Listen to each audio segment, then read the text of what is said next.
अस्सलाम वालेकुम, मैं डॉक्टर खालिद हूं। आज की इस वीडियो में हम बात करते हैं कि कैट्स में फंगल इन्फेक्शंस क्यों होते हैं, इसकी रीजंस क्या हैं, साइंस और सिम्टम्स क्या होते हैं और इसका ट्रीटमेंट क्या है। डर्मेटोफाइटोसिस कैट्स के अंदर एक फंगल इन्फेक्शन है जो ज्यादातर हम देखते हैं। इसको हम रिंग वर्म भी कहते हैं। ये किसी वर्म की वजह से नहीं होता बल्कि ये फंगस की वजह से होता है।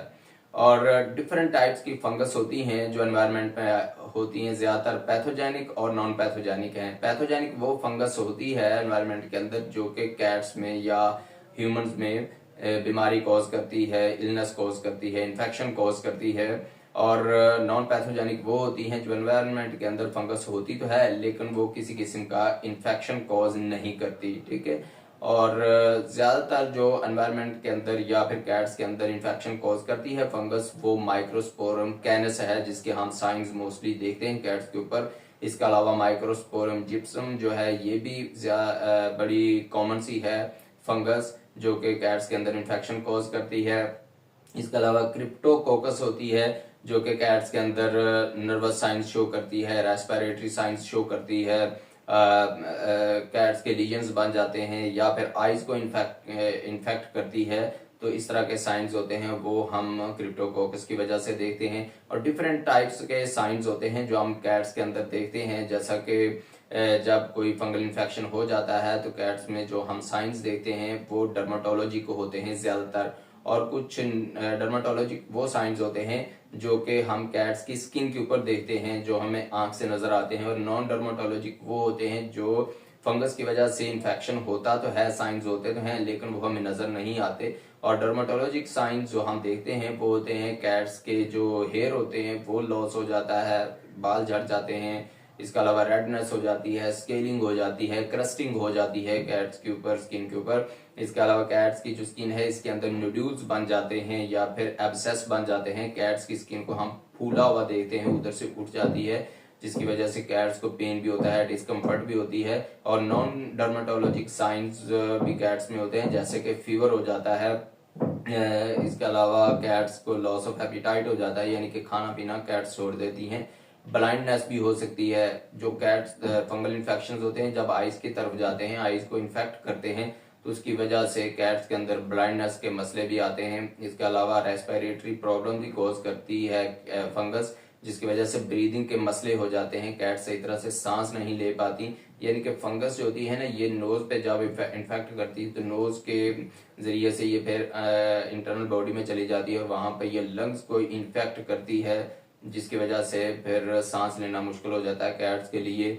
इसके अलावा ये न्यूरोलॉजिकल साइंस भी शो करती है यानी कि कैट्स जब कैट्स की जो इंटरनल बॉडी इसके अंदर जब फंगस जाता है तो फिर ये फंगस जो होती है वो ब्रेन को इन्फेक्ट करती है या स्पाइनल कॉर्ड को इन्फेक्ट करती है जिसकी वजह से हम नर्वस साइंस भी कैट्स के अंदर देखते हैं।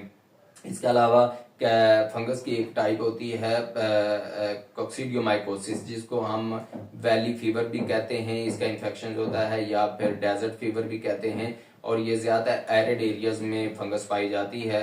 और ये फंगल इन्फेक्शन तब होता है जब हैवी रेन हो, अर्थक्वेक हो, कंस्ट्रक्शन वाला एरिया हो या फिर डस्ट स्टॉर्म्स आते हैं। ऐसे कंडीशंस के अंदर ये इन्फेक्शन होता है और ये भी रेस्पिरेटरी प्रॉब्लम्स कॉज करते हैं और दूसरे प्रॉब्लम कॉज करते हैं। और एक चीज आपने याद रखनी है कि जो फंगल इन्फेक्शंस होते हैं ये जूनोटिक होते हैं यानी कि ये कैट से आप में भी ट्रांसफर हो सकते हैं। इसलिए जब आप इस तरह के साइंस देखें जो मैंने आपको बताए हैं फंगल इन्फेक्शन वाले, तो अपनी कैट्स को जब हाथ लगाएं तो ग्लव्स यूज कर लें, या फिर जब हाथ लगाएं तो अपने हाथों को अच्छी तरह से वॉश करना है आपने किसी सोप के साथ, या अच्छे डिटर्जेंट्स वगैरह वो भी यूज किया करें। और कपड़े और बेड और सोफा वगैरह इनको आपने वॉश करना है। और जब इस तरह के साइंस देखें तो फौरन अपनी कैट्स को आप पेट्स क्लिनिक पे या पेट्स हॉस्पिटल में लेकर जाएं। वहां पे पेट्स के डॉक्टर्स इसका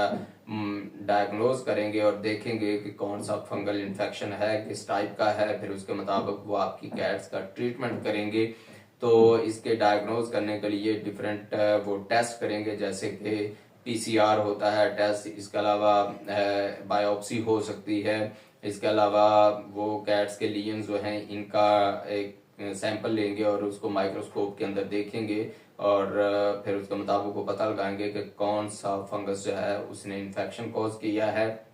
तो ये फंगल इन्फेक्शन होते हैं, ये आपकी कैट में इसकी डिफरेंट रीजंस होती हैं, जैसे कि लो इम्यूनिटी हो जाती है, आप अच्छी किस्म का अगर फूड नहीं दे रहे अपनी कैट को तो उसकी वजह से भी ये फंगल इन्फेक्शन हो सकते हैं। जब आप फूड अच्छी किस्म का नहीं देंगे तो ऑटोमेटिकली उसके अंदर न्यूट्रिएंट्स की कमी होगी, जिसकी वजह से क्या होगा कि उसकी इम्यूनिटी लो हो जाएगी।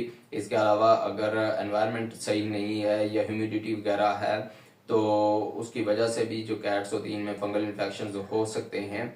तो ये डिफरेंट इसकी रीजंस होती हैं। जब इसका ट्रीटमेंट करेंगे तो ट्रीटमेंट के लिए इट्राकोनाजोल, फ्लूकोनाजोल, माइकोकोनाजोल, डिफरेंट टाइप्स की मेडिकेशंस होती हैं वो की जाती हैं।